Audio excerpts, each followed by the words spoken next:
crime bárbaro repercutiu em todo o Vale do Aço na noite desta última quinta-feira. Conforme já informou a Itatiaia, Vitor Hugo Vasconcelos Cunha, de 27 anos, surtou em casa na Avenida Gerasa, no bairro Canaã, em Patinga, aqui no Vale do Aço, e matou a própria mãe a pauladas, Maria das Graças Ferreira Cunha, de 68 anos. O padrasto de Vitor Hugo, o Isaías Meirelles dos Santos, de 52 anos, também foi agredido de forma violenta e encaminhado em estado grave ao Hospital Márcio Cunha. Ao contrário do que foi divulgado pela Polícia Militar, Isaías não morreu, porém continua internado em estado gravíssimo no hospital. A reportagem da Itatiaia conversa com o capitão Douglas, da Polícia Militar de Patinga, que acompanhou toda a situação até a prisão de Vitor Hugo. No primeiro momento, pelo que a gente apurou, o indivíduo que é o autor dos fatos aí, ele sofre um certo distúrbio mental. Pelo que nos foi informado pela família, ele sofre de esquizofrenia. E aí, sem um motivo aparente, tendo início ali numa discussão familiar, coisa rotineira que acontecia com uma certa constância,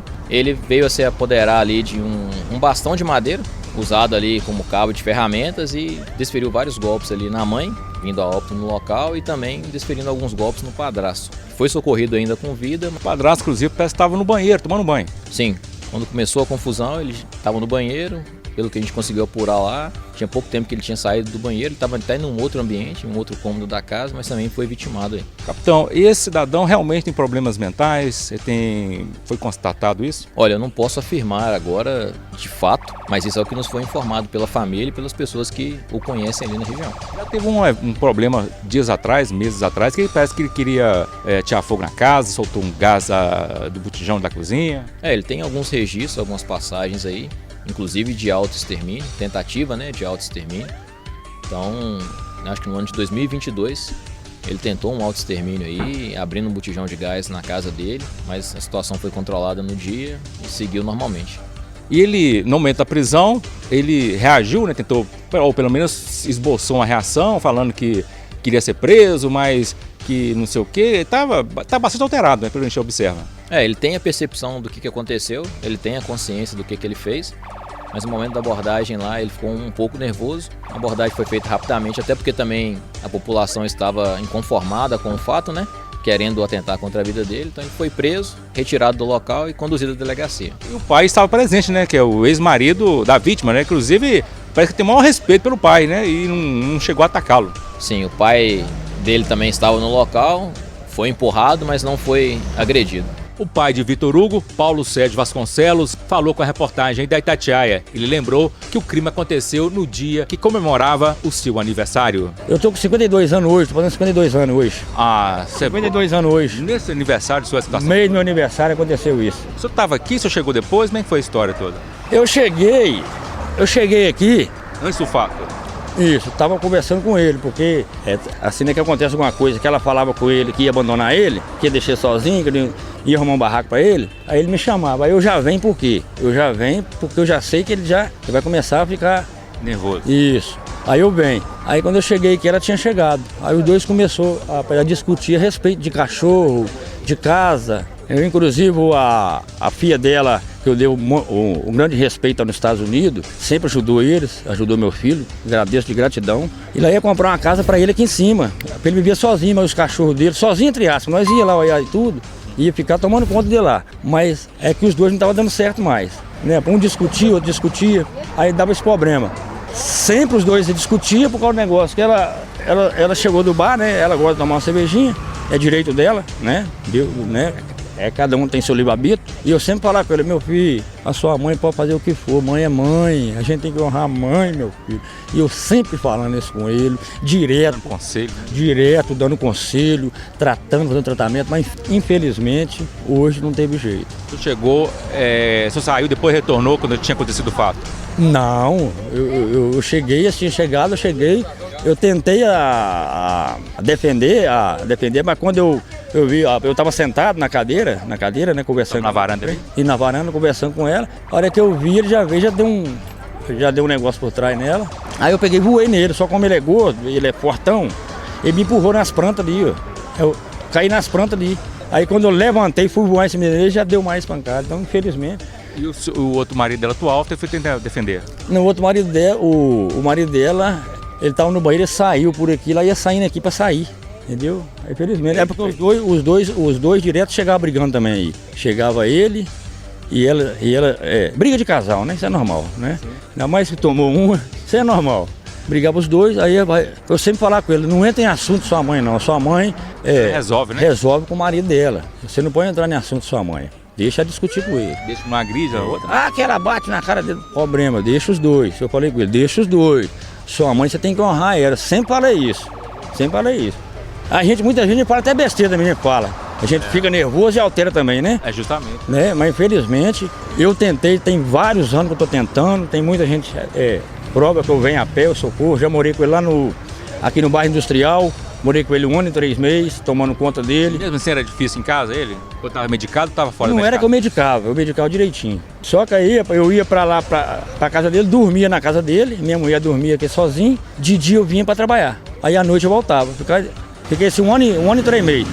Aí depois vim pro Vila Celeste, ficar com ele, tomar conta dele também.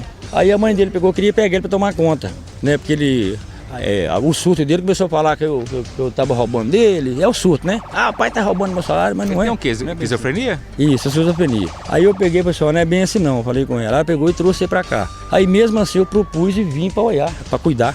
Pedi a permissão pro marido dela, pedi ela pra conversar com o marido dela, ela conversou com o marido dela, aí eu peguei e falei com ele.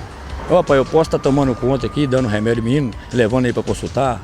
Medicando ele, posso? Pode, belezinha. Só que infelizmente ele ia pra beber lá, bebia, aí ele vinha e começava a brigar com ela. Misturava medicação? Isso. Aí meu filho não bebe não. Meu filho não bebe, fica dentro de casa no computador. O atual marido? Isso, o marido dela que bebia.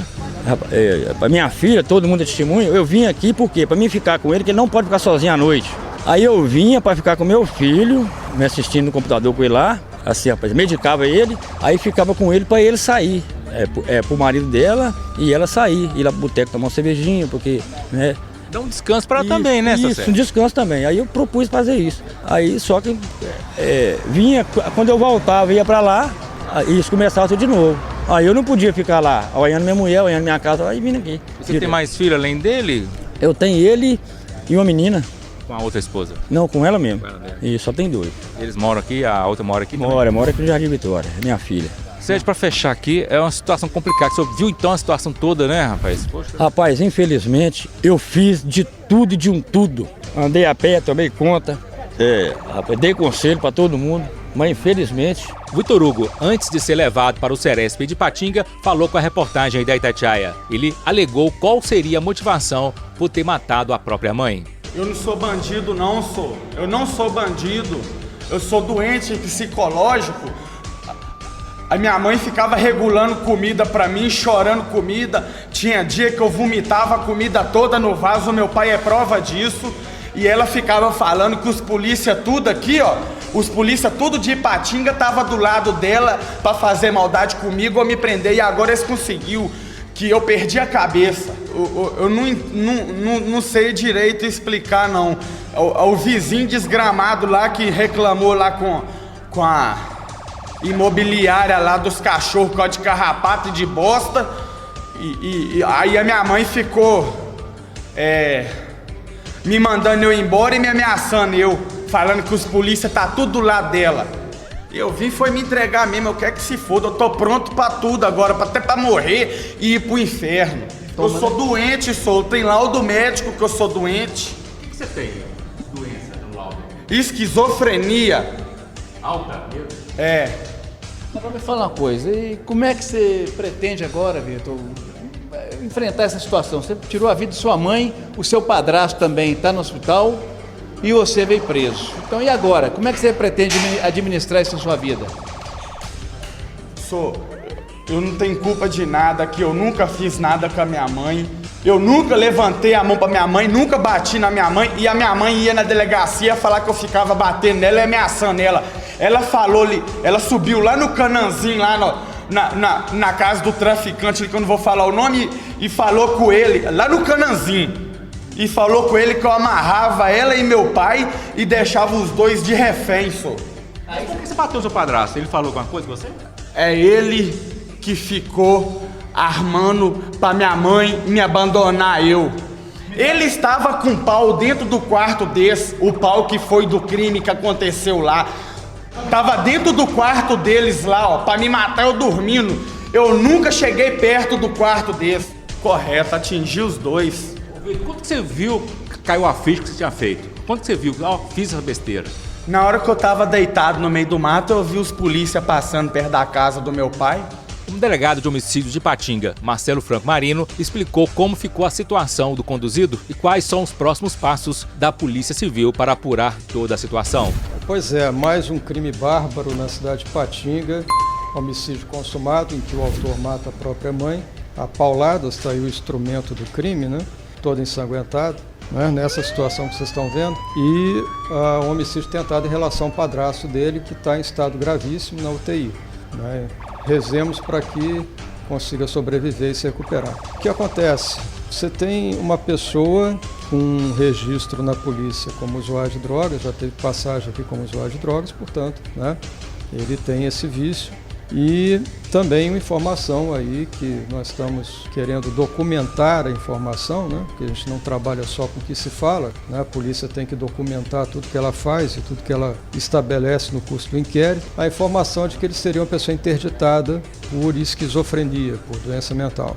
Isso vai ser confirmado, obviamente, no curso da investigação, mas do ponto de vista da imputabilidade, ou seja, da capacidade de responder penalmente pelos seus atos, o fato dele ter uma interdição na área civil não significa que ele seja inimputável. O que eu quero dizer com isso? No processo penal, a única forma de prova da inimputabilidade por doença mental é a instauração do incidente de insanidade mental, que só o juiz de direito pode determinar, o delegado não pode determinar essa diligência. O delegado de polícia pode e deve, e será feito, representar ao juiz para que ele instaure o incidente. E aí essa pessoa é encaminhada a uma perícia médica especializada no Instituto Médico Legal em Belo Horizonte, e uma equipe, uma banca, vai examiná-lo e fazer um laudo sobre essa questão da imputabilidade penal. Então não dá para você afirmar de plano que ele seria uma pessoa inimputável, incapaz de responder pelos seus atos. Isso só no curso da investigação e com essa perícia que eu referi é que a gente vai ter essa comprovação. O que a gente já sabe, né, e eu estava até comentando, eu tenho uma certa resistência em falar sobre algo que está tão recente, porque o trabalho de investigação ele tem 10 dias para ser concluído no caso de pessoa presa. Então nós só vamos chegar a uma conclusão definitiva sobre tudo ao final desse trabalho e no prazo de 10 dias, que é o prazo de apresentação do inquérito à Justiça. Mas o que já se tem levantado é que houve uma situação anômala naquela casa em que ele estava jogando videogame. Aí ele ouviu uma conversa, né, sobre a venda do imóvel em que eles residiam, e parece que nessa conversa a mãe teria dito que ele teria que encontrar um lugar para ele morar, que no novo endereço não teria como levá-lo para lá. E aí isso foi a motivação da fúria. Ele se apossou desse instrumento que estava disponível lá na própria casa e aí praticou esse crime bárbaro, né, ceifando a vida da própria mãe. Ele disse também por que atingiu o padrasto, porque na visão dele teria envolvimento na situação? Sim, a questão da venda da casa, o padrasto obviamente, né, estava envolvido na venda da casa, que é dele também, também tentando defender a vítima, né, defender a mãe do autor, né, que estava sendo atacada. Mas além de tudo isso, né, lógico, são informações preliminares colhidas no local pela equipe de investigadores. Além de tudo isso, a gente também tem informação, né, que ele é usuário, que provavelmente ele praticou esse fato também sob o efeito de drogas ilícitas, tá? Então volto a falar aqui, sempre que eu tenho chance eu falo para a imprensa, falo com a população de Patinga, muito cuidado com esse discurso que existe de que o usuário de droga é um coitadinho, é uma pessoa dependente, é um doente, entendeu? Que ele não tem periculosidade. Cuidado com isso. É lógico que o usuário de drogas, se ele se tornou dependente químico, ele precisa sim de tratamento para sair da dependência. Porém, o usuário é perigoso. Se você tem uma pessoa na sua casa que ela é usuária de drogas, você tem que tomar cuidado, porque aquela pessoa, e a gente está vendo aqui com esse caso, né, escabroso que está diante de nós, mesmo um filho pode se voltar contra a própria mãe e matá-la, como a gente está vendo aí, lamentavelmente, né?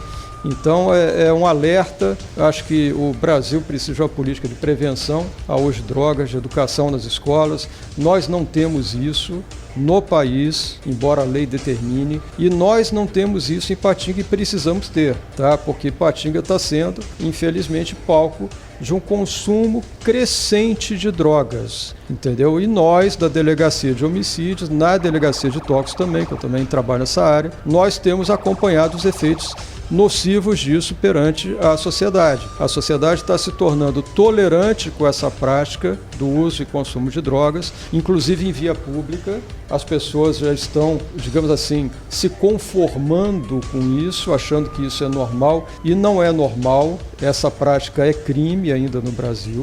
Tá? E deve continuar sendo crime, né? Se nós quisermos dar segurança para a população. E a pessoa que vir alguém usando droga, que tiver conhecimento disso, ela tem que chamar a polícia. É preciso que nós, como sociedade organizada, que nós consigamos reagir a essa situação. Porque o uso de drogas, o vício em drogas, ele leva não só à criminalidade violenta, potencialmente, mas como a vários outros delitos. Eu cito sempre a questão do crime patrimonial. 80% dos furtos que acontecem, o autor do furto, o ladrão, ele subtraiu o bem para trocar por droga na boca de fumo, entendeu? Então o reflexo disso é muito grande, né? No trabalho da polícia, no trabalho de repressão aos delitos que ocorrem e na situação de segurança subjetiva do cidadão. O que é isso? É o cidadão transitar na rua com uma sensação de que ele está seguro, de que existe um aparato, existe um sistema de justiça criminal e de prevenção ao crime que vai assegurar a sua liberdade de vir, o seu patrimônio, a sua integridade física. E isso, infelizmente, cada vez mais está se tornando difícil aqui, dado o aumento no consumo, no uso de drogas dentro de Ipatinga. Repórter Wellington Fred. Itatiaia.